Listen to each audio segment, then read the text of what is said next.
Hi, my name is Vicki Eastridge. I would like to introduce you to my topic of interest for Nursing 504, Evidence-Based Practice. I will start by reviewing the background on my topic.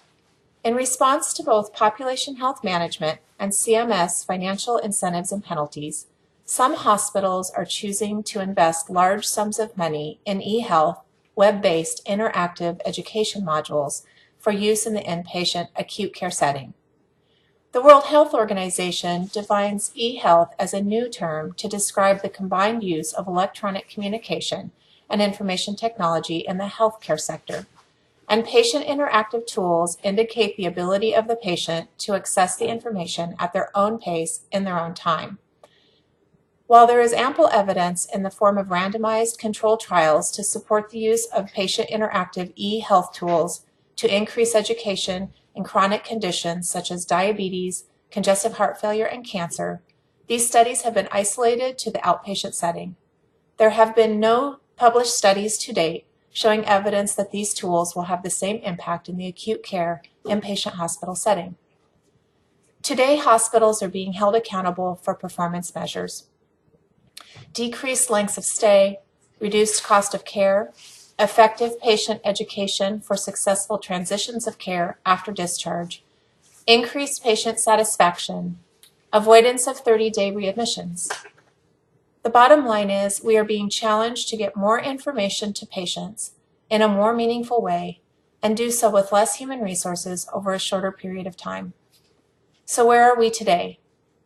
Vendors of e-health tools are claiming to have the solution, but there's a very large gap in the research to both prove benefit and instruct the application of the tools in the acute care setting. My organization has invested in one of these tools with the following goals. First, improved education of patients regarding disease-specific knowledge and self-care. Second, improved patient satisfaction as evidenced by HCAHPS scores. And finally, improved patient outcomes as evidenced by decreased 30-day readmissions. In order to bridge the gap in research, I am proposing the following plan. First, we must review and report current evidence related to the successful use of patient interactive tools in settings outside of the hospital. Once we have this information, we will bring a group of people together, a team of frontline caregivers and clinical nurse educators, to use these learnings to develop a pilot project for using our purchased e-health tool. We will use the health belief theory as a framework to come up with a consistent application of the existing patient interactive tool for use with a specific patient population. These patients will include congestive heart failure patients who have had prior admissions for this same diagnosis. Once the process is in place and ready to deliver, we will educate the nurses on the medical unit in the implementation for use with the specific patient population. This work will require the application of a change theory as it will require a different approach to patient teaching than the nurses have used in the past. Once the new process is in place, we will begin to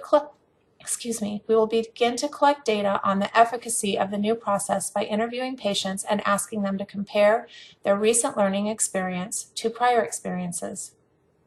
My PICO question is, for patients with repeat admissions to the hospital for the primary diagnosis of congestive heart failure, how does the addition of a patient interactive tool for education compare to health provider education only in increasing the patient's perception of disease and self-care knowledge prior to discharge from the hospital?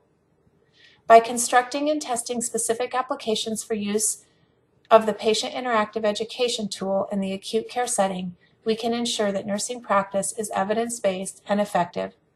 Thank you for taking time to hear about my project.